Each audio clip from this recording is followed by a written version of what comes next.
Creo que no, porque son cosas esenciales, son cosas muy importantes y realmente si no tienen estos elementos, estos objetos, realmente no tienen ninguna función, no servirían para nada.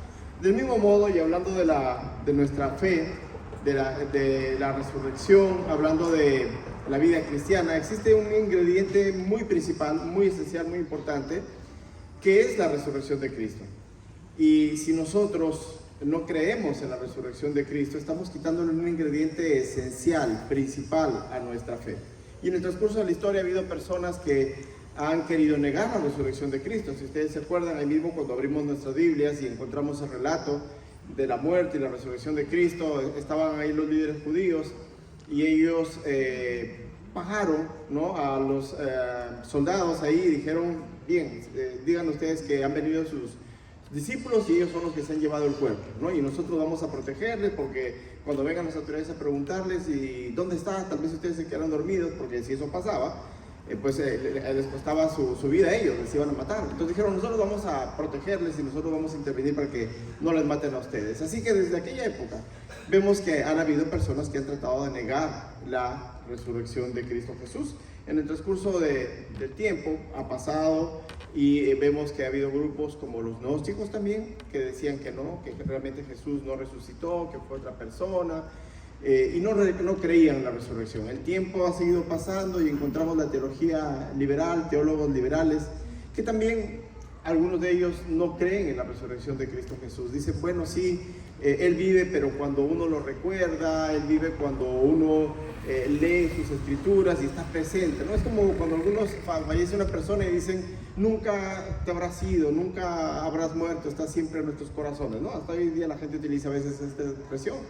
Y entonces es algo así también lo que dicen los teólogos en la teología liberal.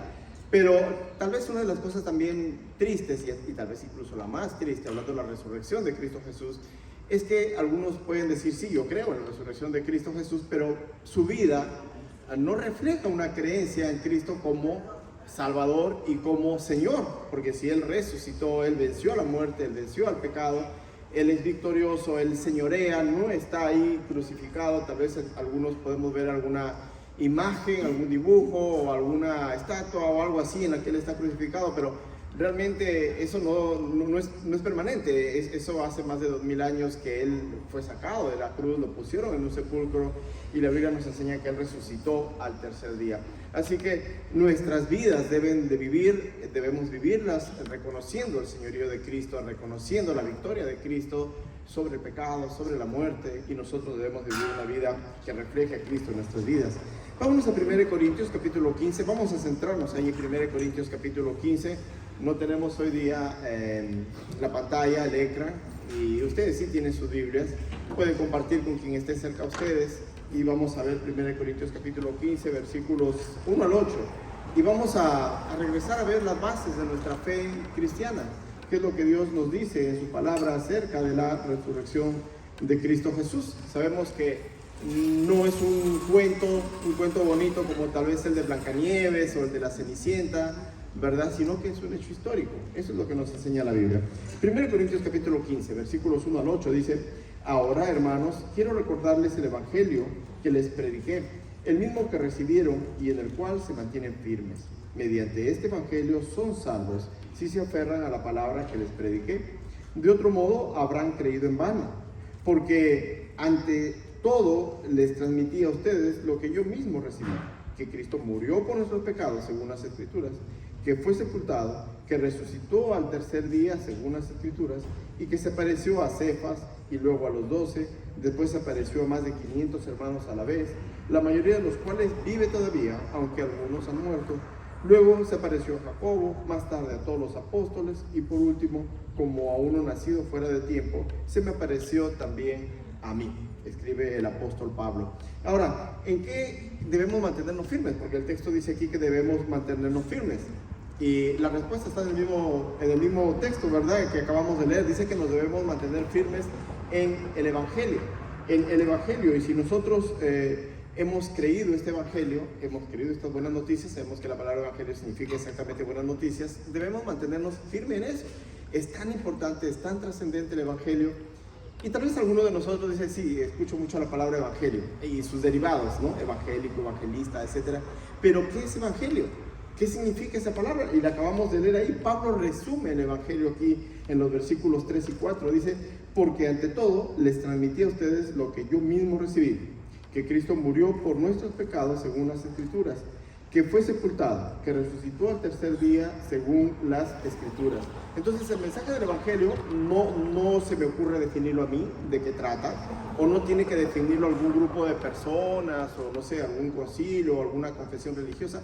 Dios mismo lo define en su palabra. Dice que el Evangelio son las buenas noticias de que Cristo murió por nuestros pecados, conforme la Escritura afirma que nosotros somos pecadores.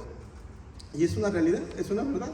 La Biblia lo afirma y nuestra propia experiencia de cada uno de nosotros también lo atestigua definitivamente. Claro que sí, somos pecadores, hemos pecado.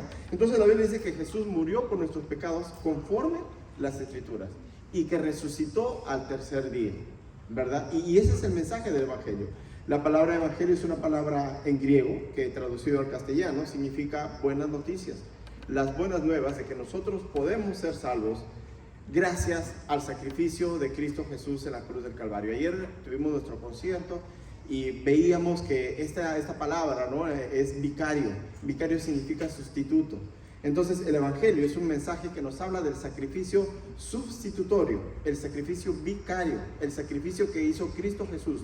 Dios se hace hombre sin dejar de ser Dios, 100% Dios, sin pecado, se hace un hombre como nosotros. Y estando en esa condición de hombre, 100% Dios y 100% hombre con una naturaleza humana, mas no con una naturaleza pecaminosa, Él ocupa tu lugar y mi lugar en la cruz del Calvario.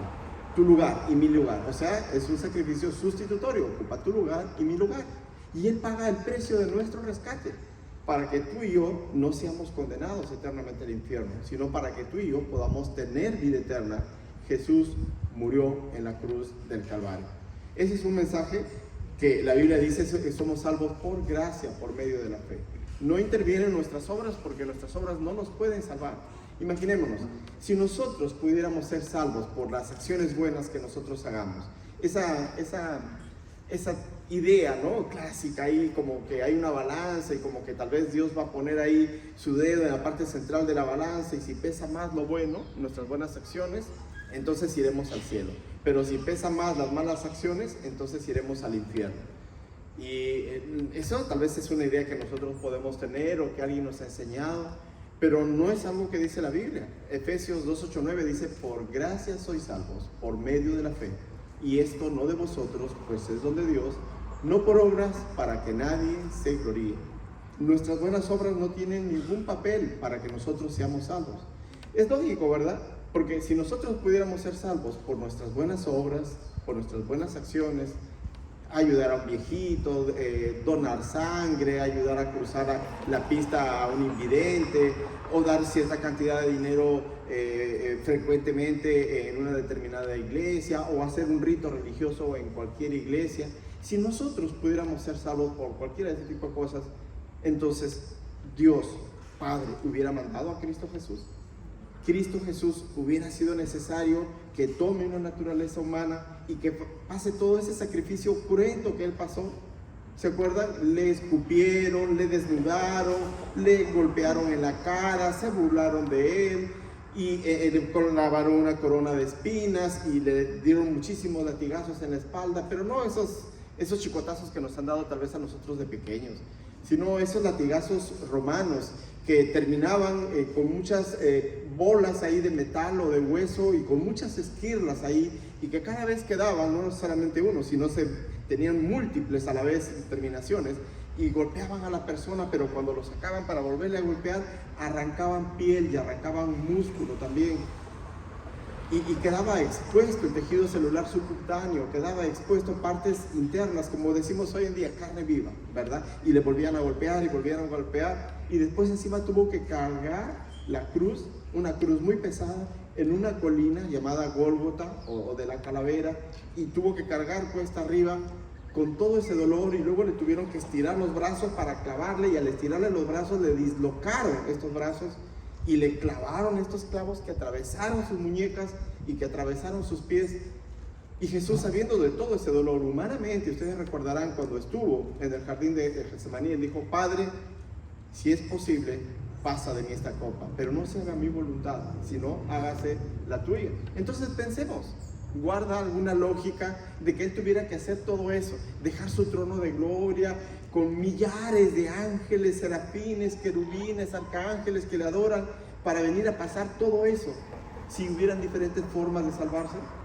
No, simplemente no vendría. Simplemente diría: ok, hagan esto, hagan estas obras, hagan estas acciones, pero no hay otra forma.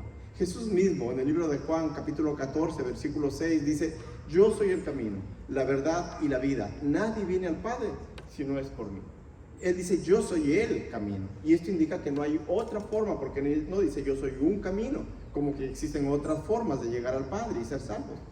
1 Timoteo capítulo 2, versículo 5 dice: porque hay un solo Dios y un solo mediador entre Dios y los hombres, Jesucristo, hombre. No hay nadie más que haya hecho el sacrificio necesario para que nosotros podamos ser salvos y tener vida eterna. Entonces ese es el mensaje de salvación. Nosotros hoy día domingo nos reunimos, los cristianos, todos los días domingos, ¿verdad? Y nos reunimos los días domingos celebrando la resurrección de Cristo Jesús. Dios dejó para el pueblo de Israel el día sábado, el día de reposo, el séptimo día, y nosotros los cristianos vemos en la Biblia, desde que Jesús resucitó, el día domingo se empezaban a reunir, y nosotros nos reunimos los días domingos justamente para celebrar la victoria de Cristo.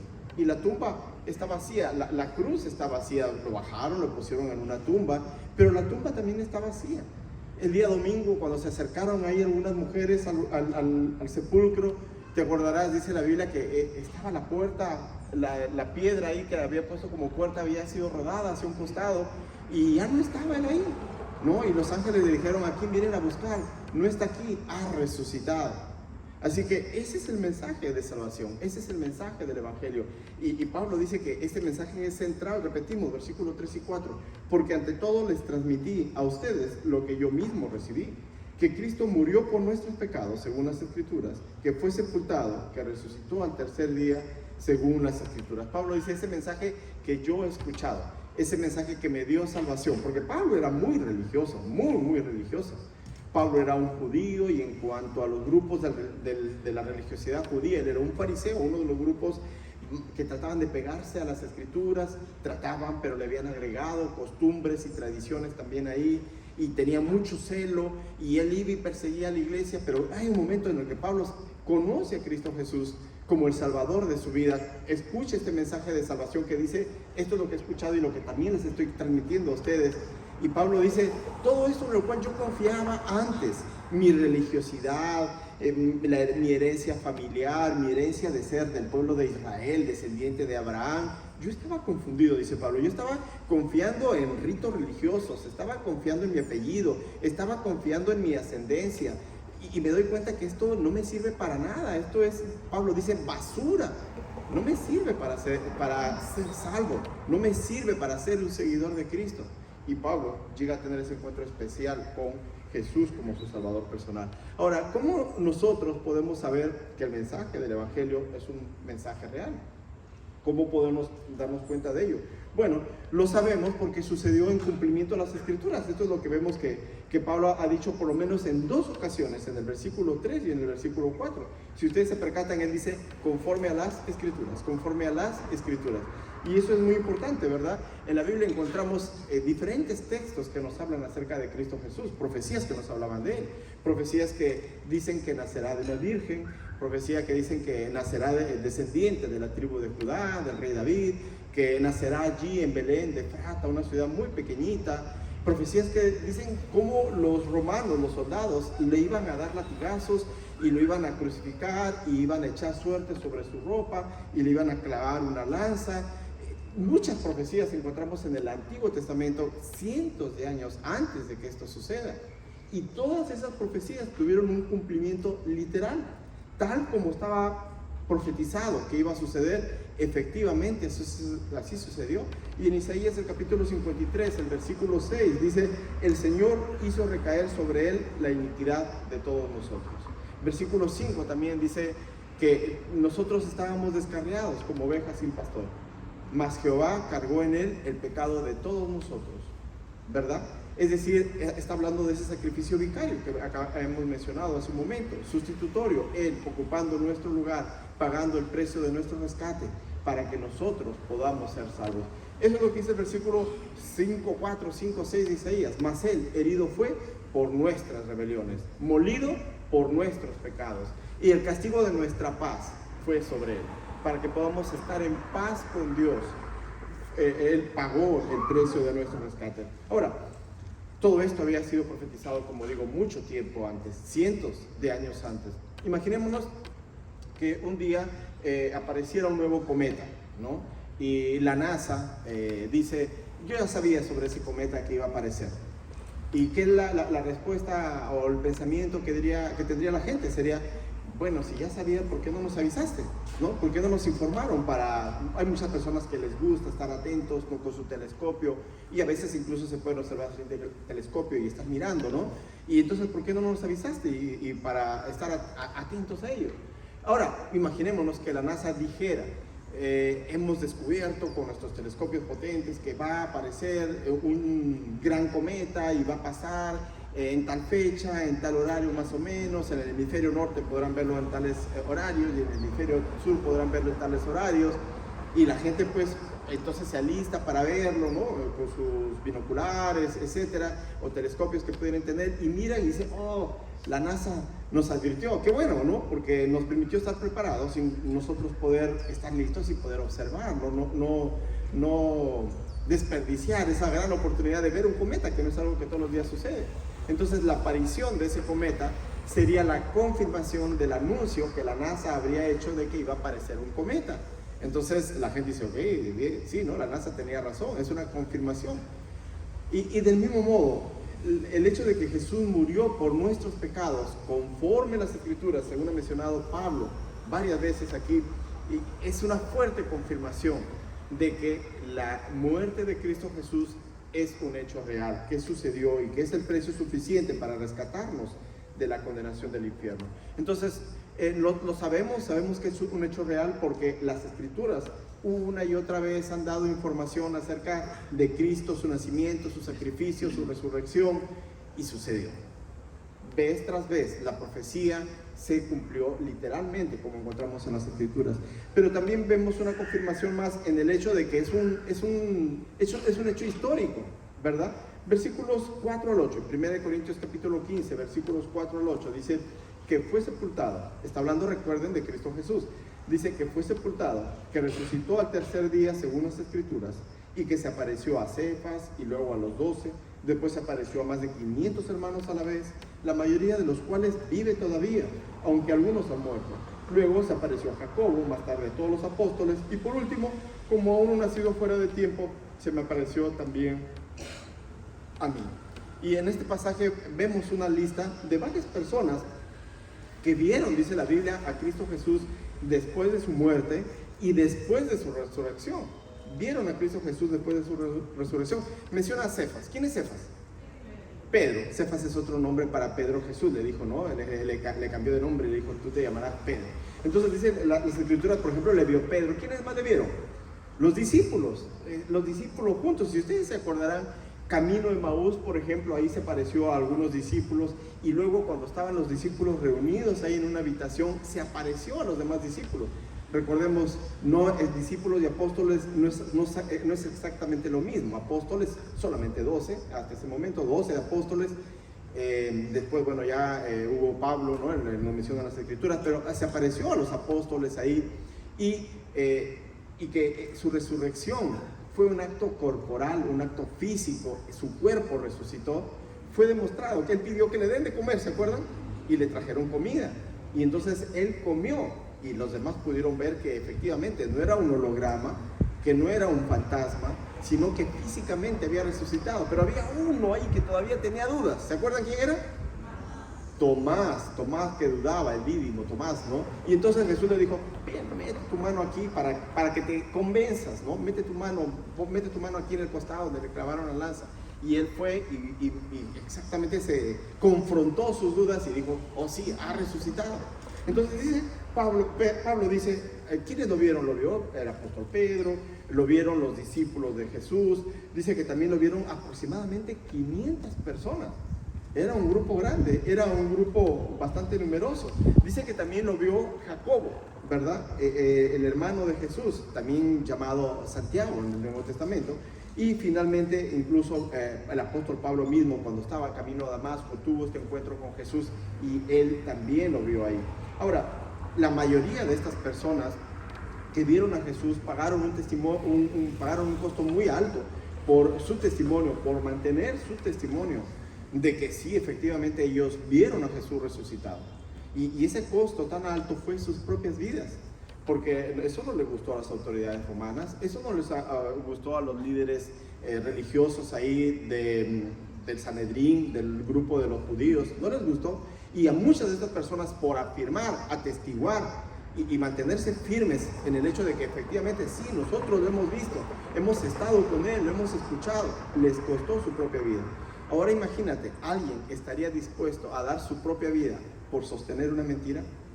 No, pues sería ilógico, ¿verdad? Pero ellos sí estuvieron dispuestos y de hecho, como digo, les costó a muchos de ellos su propia vida el hecho de afirmar, de atestiguar de que Cristo Jesús había resucitado. Ahora, no podemos decir tampoco que se trata de una histeria colectiva, ¿verdad? Porque vemos que vieron muchas personas a Jesús en diferentes lugares, en diferentes momentos. Así que fueron diferentes grupos, en algunos casos fueron grupos grandes, se nos dice 500, en algunos casos fueron los discípulos ahí, otro grupo grande, en otros casos sí fueron personas, ¿no? O individuos de 2, de 3 grupos más pequeños. No podemos decir que fue histeria colectiva tampoco, y tampoco podríamos decir que fue una alucinación o que fue una sugestión. Se nos menciona a Jacobo. Jacobo, el hermano de Jesús, él no creía que Jesús era el Mesías prometido, que Jesús era el Hijo de Dios encarnado. Y luego de su conversión, luego de que él llega a creer que Jesús es Dios, hay una transformación. Ahora se convierte en un discípulo de Jesús, y no solamente eso, sino que se convierte en el líder en la iglesia en Jerusalén, la primera iglesia. Él se convirtió en el líder, Dios lo puso ahí como el servidor a todo su pueblo que estaba ahí en Jerusalén. Así que realmente vemos el testimonio de muchas personas que estuvieron dispuestas a dar su vida por mantener firme su testimonio de contar de que efectivamente Jesús resucitó. Y como dije, hay muchas personas que en el transcurso del tiempo han querido negar. Y no sé si tal vez algunos de ustedes también dicen, bueno, yo no lo he visto con mis propios ojos, así que yo no lo creo, ¿no? Ver para creer, como se achaca esta frase a Tomás. Vemos que hay muchas evidencias de que fue un acto histórico, de que fue un hecho histórico. Lo vieron cientos de personas que él resucitó. Ahí están las pruebas indubitables. Tal vez alguna persona dice, no, yo no creo que la tierra sea redonda porque yo no la he visto con mis propios ojos. Hay muchas evidencias. Si ante las evidencias no quiere creer, bueno, es la decisión de la persona. Y si ante las evidencias que encontramos en las Escrituras de que Jesús resucitó, no quiere creer, bueno, finalmente la persona tendrá que asumir las consecuencias de no creer en la resurrección de Cristo Jesús. Más, como decimos, la resurrección es parte del mensaje de salvación. Es un evento importante y trascendente en la vida de Cristo Jesús, pero por extensión también en la vida de cada cristiano. Ahora, podemos decir, ok, ya, dice que resucitó. ¿Y qué tanto importa la resurrección de Cristo Jesús? ¿O cómo me impacta a mí el hecho que ha resucitado? ¿Cómo te impacta a ti el hecho que Él ha resucitado? Bueno, volvamos a las Escrituras. Vamos a las Escrituras. Si solamente creemos esto como un hecho histórico, pues simplemente puede ser un acontecimiento, ¿no? Y algunos lo pueden creer de una manera intelectual, como que Cristóbal Colón llegó a América en 1492, o como que el hombre pisó la luna en la década del 60 del siglo pasado, etc. Y simplemente verlo como un hecho histórico. Pero realmente es más que un hecho histórico, es un hecho que impacta y tiene mucho que ver en nuestras vidas. 1 Corintios 15, versículos 12 al 20, Pablo nos va a enseñar qué importancia tiene para tu vida y para mi vida el hecho de que Cristo haya resucitado. ¿Y qué hubiera pasado si Jesucristo no hubiera resucitado? ¿Qué hubiera pasado? Vamos a leer 1 Corintios capítulo 15, versículo 12 al 20, y dice, ahora bien, Si se predica que Cristo ha sido levantado de entre los muertos, ¿cómo dicen algunos de ustedes que no hay resurrección? Si no hay resurrección, entonces ni siquiera Cristo ha resucitado. Y si Cristo no ha resucitado, nuestra predicación no sirve para nada, como tampoco la fe de ustedes. Aún más, resultaríamos falsos testigos de Dios por haber testificado que Dios resucitó a Cristo, lo cual no habría sucedido si en verdad los muertos no resucitan. Porque si los muertos no resucitan, tampoco Cristo ha resucitado. Y si Cristo no ha resucitado, la fe de ustedes es ilusoria y todavía están en sus pecados. En este caso, también están perdidos los que murieron en Cristo. Si la esperanza que tenemos en Cristo fuera solo para esta vida, seríamos los más desdichados de todos los mortales. Lo cierto es que Cristo ha sido levantado de entre los muertos como primicias de los que murieron. Ahora, si ignoramos la resurrección de Cristo Jesús, si no creemos en la resurrección de Cristo Jesús, nos perderíamos de muchas cosas. Y quisiéramos mencionar 3 cosas puntuales en esta mañana. Son muchísimas cosas que nos perderíamos, pero quisiéramos mencionar 3 cosas puntuales, importantísimas, que Pablo menciona en este versículo. La primera de ellas es que gracias a la muerte y a la resurrección de Cristo Jesús, nosotros tenemos perdón de pecados. Gracias a la muerte y a la resurrección de Cristo Jesús, nosotros tenemos perdón de pecados. Versículo 17, estamos en 1 Corintios 15, el versículo 17 dice: si Cristo no ha resucitado, todavía están en sus pecados. Y la resurrección de Cristo Jesús es la garantía de que el Padre aceptó ese precio que pagó Cristo Jesús como el precio perfecto, como el precio aceptable para que nosotros seamos salvos. Tal vez en alguna ocasión hemos leído la Biblia y hemos leído la palabra propiciación, ¿no? Y algunos hemos dicho propiciación. ¿Qué es propiciación? A veces hay algunas palabritas que no las entendemos o que no las sabemos. Propiciación, ¿qué significa esa palabra? Que Dios queda satisfecho en sus justas demandas por el pecado, ¿ok? Dice la Biblia, en el Antiguo Testamento dice: el alma que pecare, esa morirá. Es decir, la persona que peca, dice la Biblia, que está condenado a estar eternamente alejado de Dios. Romanos 3:23, por cuanto todos pecaron y están destituidos de la gloria de Dios. ¿Dónde está Dios? En el cielo. Y si el hombre por su pecado está destituido de la gloria de Dios, ¿cuál es su destino entonces? El infierno, es el lago de fuego, ese es su destino, ¿verdad? Romanos capítulo 6, versículo 23, porque la paga del pecado es muerte. La Biblia dice que lo que el ser humano, y ahí estás incluido tú, y ahí estoy incluido yo, y ahí estamos incluidos todos los que hemos vivido y vivimos y viviremos en este planeta, en el planeta Tierra. Dice: por cuanto todos pecaron y están destituidos de la gloria de Dios, porque la paga del pecado es muerte. Eso es lo que nosotros merecemos. Recordemos que paga es lo que uno merece, ¿verdad? Una persona trabaja y le pagan diariamente, semanalmente, quincenalmente, por proyecto, según como sea el acuerdo. Paga no es algo que le regalan. Paga es lo que él se merece, producto de su esfuerzo, producto de su trabajo. Y lo que nosotros merecemos, producto de haber pecado contra Dios, la Biblia dice, es la muerte. Pero no pensemos que solamente es la muerte física, sino que también es la muerte espiritual, la muerte eterna, destituidos de la gloria de Dios. Dios está en el cielo. 2 lugares de existencia, como veíamos ayer.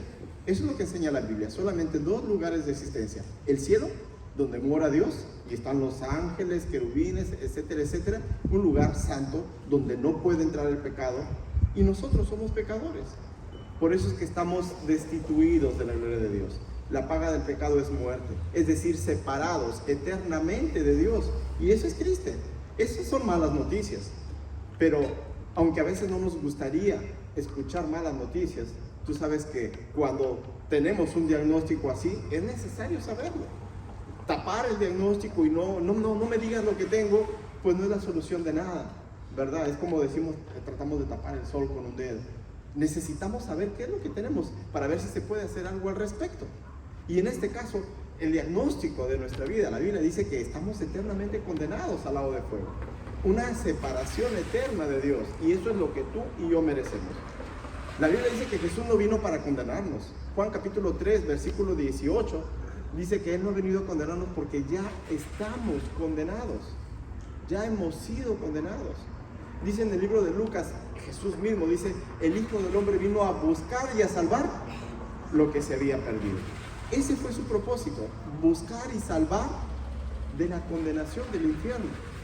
Entonces, si nosotros no creemos que Él resucitó, entonces estaremos pensando que el sacrificio que Él hizo para pagar el precio de nuestro rescate a esa condenación que merecíamos en el infierno, entonces Dios dijo, ok, ese no es el precio perfecto, ese no es el precio que efectivamente puede rescatar a las personas de la condenación de su pecado.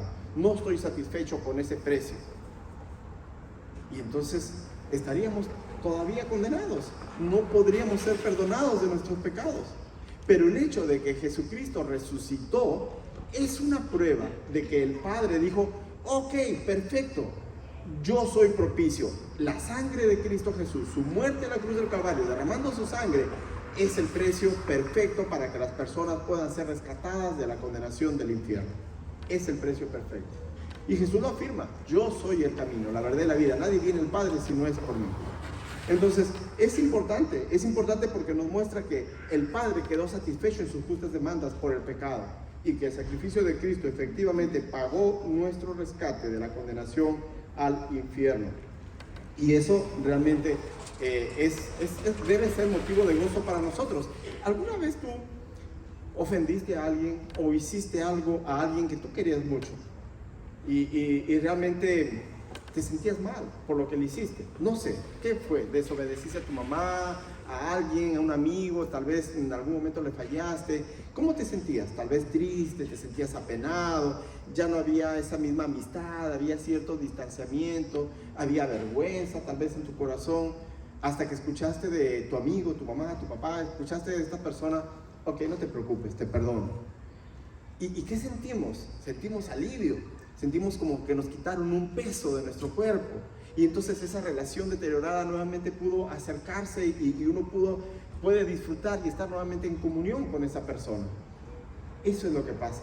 La separación más grande que puede existir es la separación de Dios. No pensemos que cuando la Biblia habla de muerte, habla de aniquilación de nuestra existencia. Bueno, pues, pero si muero todo, vamos a morir y ahí se acabó todo. En la tierra quedó todo, ahí terminamos. No, no es cierto. La muerte física es la separación de nuestro cuerpo físico de la parte inmaterial, el alma y el espíritu, ¿verdad? Y la Biblia dice que un día va a haber resurrección para todas las personas. Aquellos que han conocido a Jesús como su Salvador resucitarán para vida eterna, para vivir con Dios por la eternidad. Recibirán premios que el Señor nos dará por nuestro servicio fiel y viviremos con Él por la eternidad. Pero aquellas personas que no depositaron su fe en Jesús como su Salvador, la Biblia dice que también van a resucitar, pero van a resucitar para condenación, serán lanzados al lago de fuego. Así que no pensemos, bueno, pues, pero si ya morí y en mi espíritu, el espíritu no siente. No, van a resucitar corporalmente también, ambos grupos, unos para vivir eternamente con Dios, ya no con una naturaleza pecaminosa ni con los efectos del pecado en su cuerpo, y el otro grupo de personas, la Biblia dice, para ser eternamente condenados en el lago de fuego, que estará también ahí Satanás y todos los demonios. Así que, en primer lugar, gracias a la resurrección de Cristo Jesús, tú puedes ser perdonado de tus pecados. Tú puedes ser perdonado, y eso es importantísimo, porque si alguien no es perdonado de sus pecados, entonces Dios no le puede declarar justo, y entonces esa persona no puede vivir con Dios por la eternidad.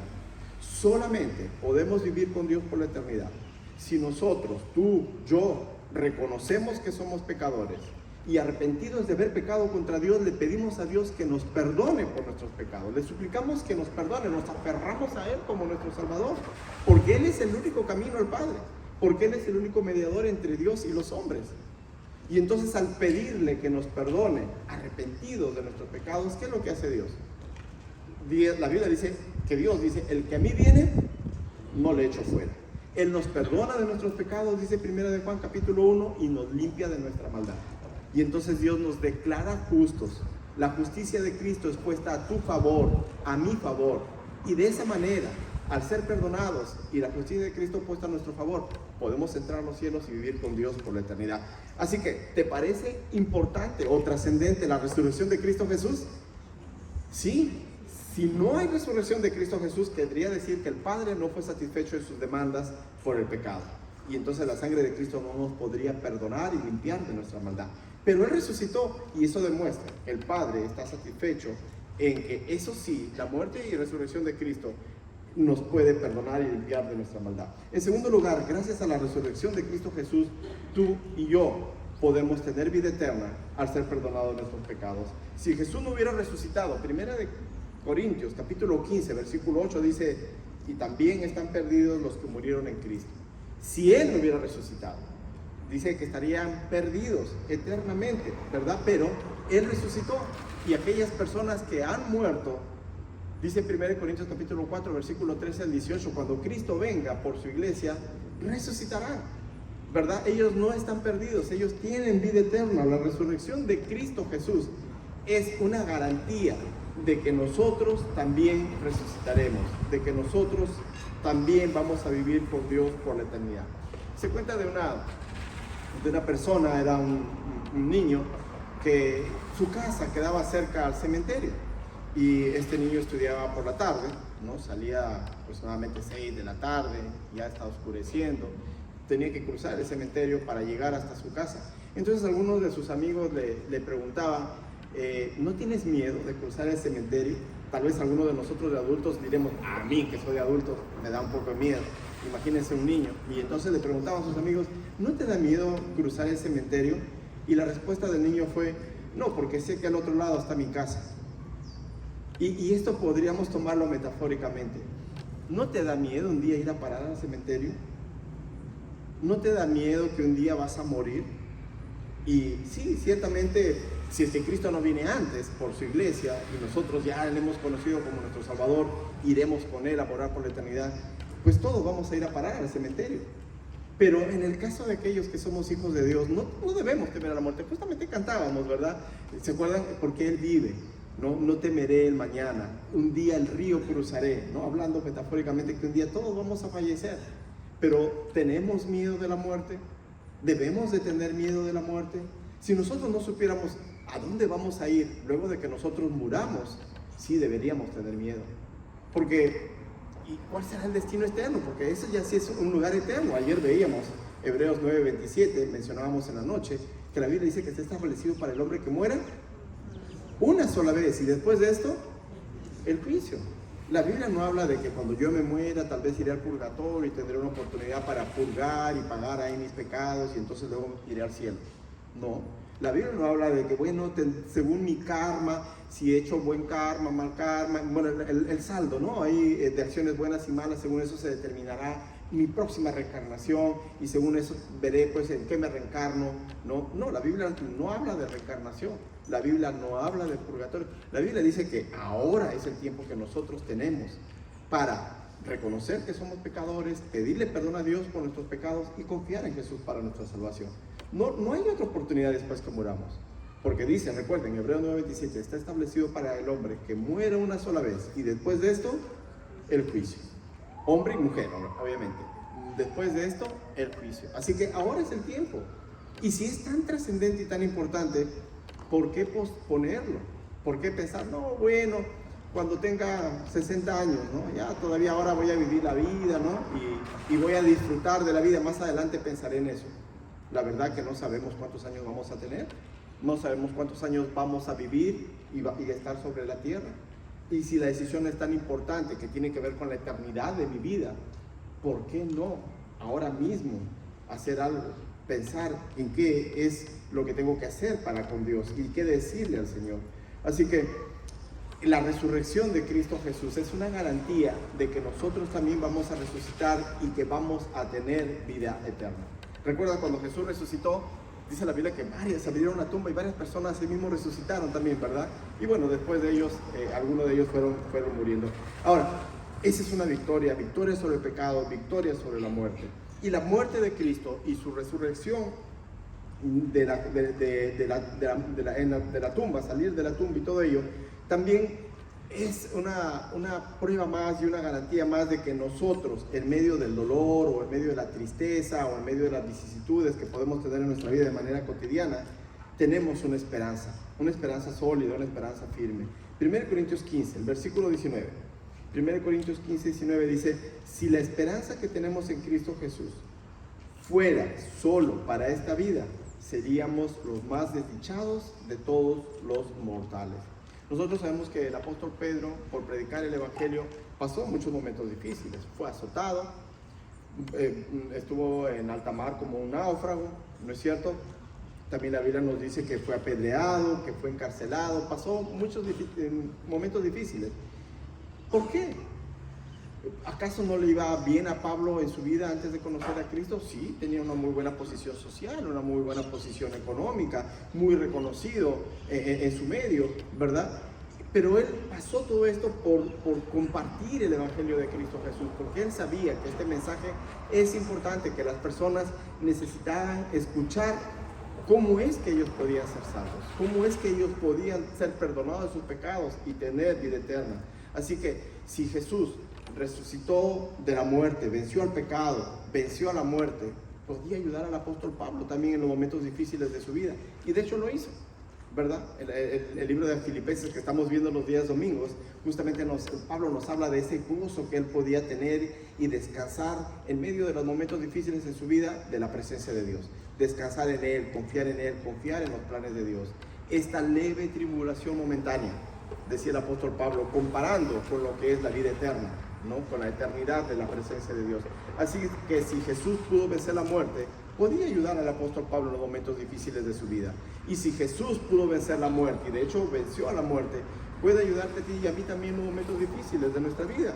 Así que Jesús, recordemos, no prometió a las personas que nosotros íbamos a tener prosperidad económica o que no íbamos a tener problemas en nuestra vida. Muy por el contrario, Jesús dijo, en el mundo tendréis aflicciones, pero confiad, yo he vencido al mundo. El que sí prometió riquezas, si le adoraban, era Satanás, ¿no es cierto? Él dijo, le dijo Jesús, si postrado me adorares, mira, te daré todos los reinos de la tierra, te daré todos los bienes materiales que hay aquí. Él es el que prometió eso. Jesús no dijo, ustedes no van a tener problemas, y ustedes más bien van a ser ricos. Ese evangelio de la prosperidad es falso. Ese evangelio de la prosperidad no tiene un sustento bíblico. Realmente aleja a las personas de Cristo Jesús. Así que la resurrección de Cristo Jesús nos da fuerzas para nosotros atravesar los momentos difíciles de nuestra vida. Una vez más, recordemos el Salmo 23, que nos habla de Dios como nuestro buen pastor. Y ahí dice, aunque ande en valle de sombra de muerte, no temeré mal alguno, porque tú estarás conmigo. Tu vara y tu callado me infundirán aliento. No temeré mal alguno. No dice, no voy a pasar por momentos difíciles. Dice, aunque ande en valle de sombra de muerte, no temeré mal alguno, porque tú estarás conmigo. Ya no estamos nosotros solos, ¿verdad? No estamos solos para sentirnos deprimidos o tristes. No estamos tal vez con alguien que quisiera hacer mucho por nosotros, pero que tal vez no lo puede hacer aunque quisiera, porque como nosotros, un ser humano limitado, no tiene el poder para hacer muchas cosas que le gustaría, pero tal vez no puede hacer. Pero si estamos tomados de la mano de Dios, es muy diferente. Recordemos la semana pasada veíamos, el apóstol Pablo dice, todo lo puedo en Cristo que me fortalece, aún los momentos difíciles de nuestra vida. Y la resurrección de Cristo Jesús es también una prueba de que nosotros no estamos solos, sino que tenemos la presencia de Dios y la ayuda de Dios en los momentos difíciles de nuestra vida.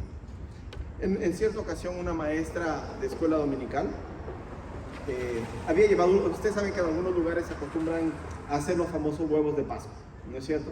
Entonces esta maestra de escuela dominical había llevado unos huevos de Pascua y había entregado a sus alumnos ahí y les había dicho, ok, vamos a usar esto y coloquen algo adentro que ilustre la Pascua de Resurrección, ¿no? Así como el día domingo de Resurrección.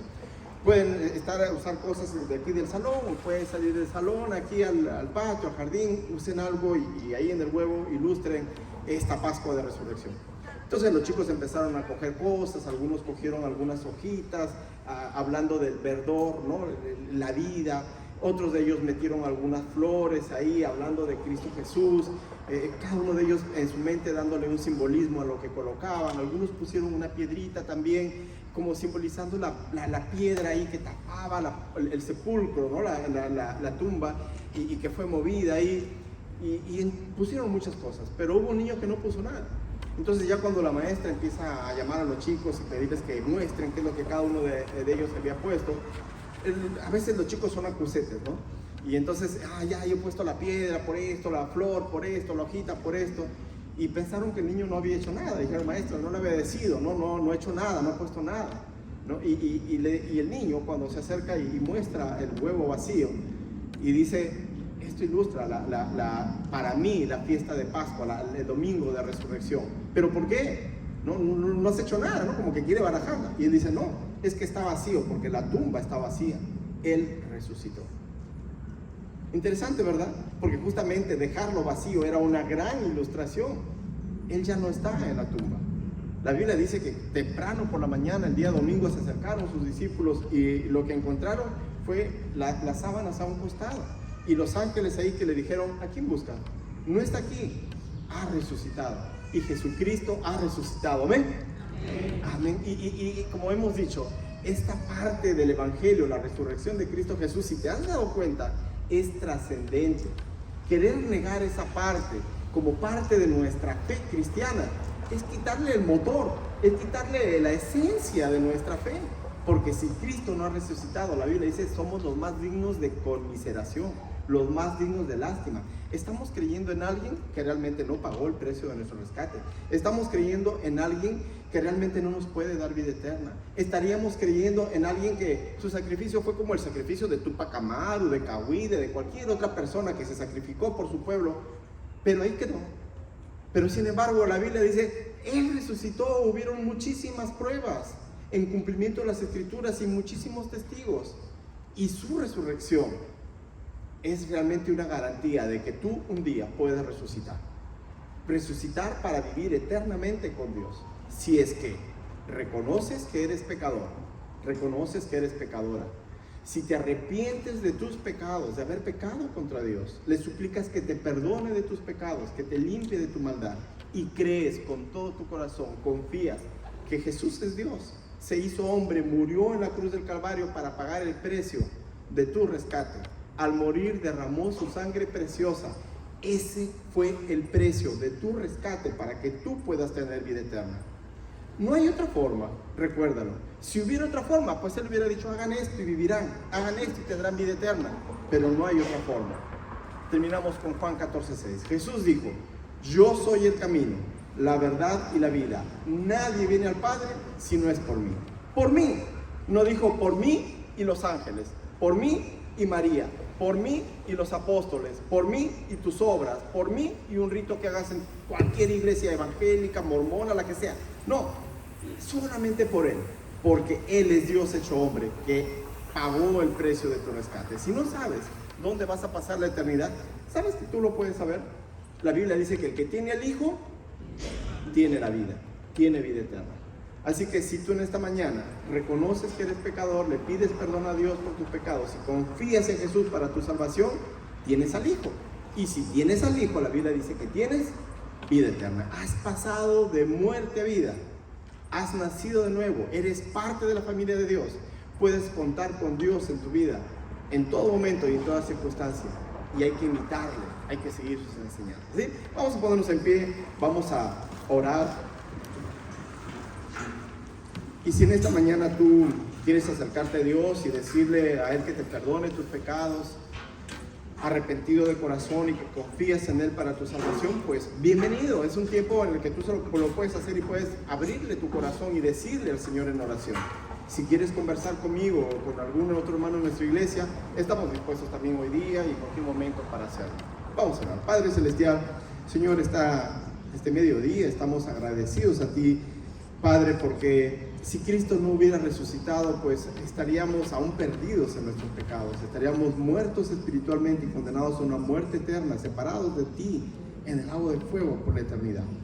Gracias que Él resucitó, gracias que así, Padre, Él pagó el precio de nuestro rescate en la cruz del Calvario y para ti ese fue el precio perfecto, Dios. Como hemos visto esta mañana, la resurrección de Cristo es trascendente y es importante. Gracias por perdonarnos de nuestros pecados, por limpiarnos de nuestra maldad, por quitar nuestra culpa, por tu gracia, Señor. Muchas gracias, Padre Celestial. También te suplico, Padre, que aquellos que están con nosotros en esta mañana, que están escuchando este mensaje de tu palabra, si aún no han venido a tus pies a suplicarte perdón, Señor, te pedimos que esta mañana tu Espíritu Santo obre en sus corazones, obre en sus mentes, les ayude a entender su condición delante de ti y su necesidad de Cristo Jesús como su Salvador, para ser perdonados, para estar en comunión contigo, estar a cuentas y tener vida eterna también como consecuencia de ello. Gracias, Padre. Señor amado, a ti oramos. Oramos en el nombre de Cristo Jesús. Amén. Bien, vamos.